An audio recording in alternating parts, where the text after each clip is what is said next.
નમસ્કાર, આપ જોઈ રહ્યા છો નેશન પ્લસ ન્યૂઝ. હું છું આપની સાથે હેતલ ભગત. મહીસાગરમાં રાષ્ટ્રીય માર્ગ સલામતી માસ 2025ની ઉજવણી અંતર્ગત લુણાવાડા આરટીઓ દ્વારા સેફ્ટી ગાર્ડ અને હેલ્મેટ વિતરણ કરવામાં આવ્યું છે. આરટીઓ કચેરી દ્વારા આગામી ઉત્તરાયણ પર્વને લઈને ટુ વ્હીલર વાહન ચાલકોની સલામતી માટે સેફ્ટી ગાર્ડ લગાવવામાં આવી રહ્યા છે, જેમાં લુણાવાડા મોડાસા હાઈવે માર્ગ પરથી પસાર થતા ટુ વ્હીલર વાહન ચાલકોને આરટીઓ અધિકારી અને કર્મચારીઓ દ્વારા સેફ્ટી ગાર્ડ લગાવી ફ્રીમાં હેલ્મેટ વિતરણ કરવામાં આવ્યા છે, જેમાં વાહન ચાલકોને ટ્રાફિકના નિયમનું પાલન કરવા જરૂરી માર્ગદર્શન આપી હેલ્મેટ વિતરણ કરવામાં આવ્યા.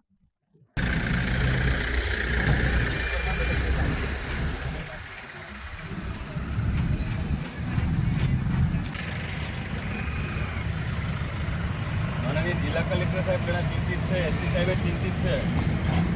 આ જિલ્લામાં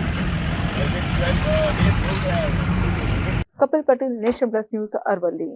સમાચારોના સતત અપડેટ મેળવવા માટે અમારી નેશન પ્લસ ન્યૂઝની યુટ્યુબ ચેનલને સબસ્ક્રાઇબ કરો, બેલ આઇકન દબાવો અને જોડાયેલા રહો ફેસબુક, ઇન્સ્ટાગ્રામ અને ટ્વિટર પર.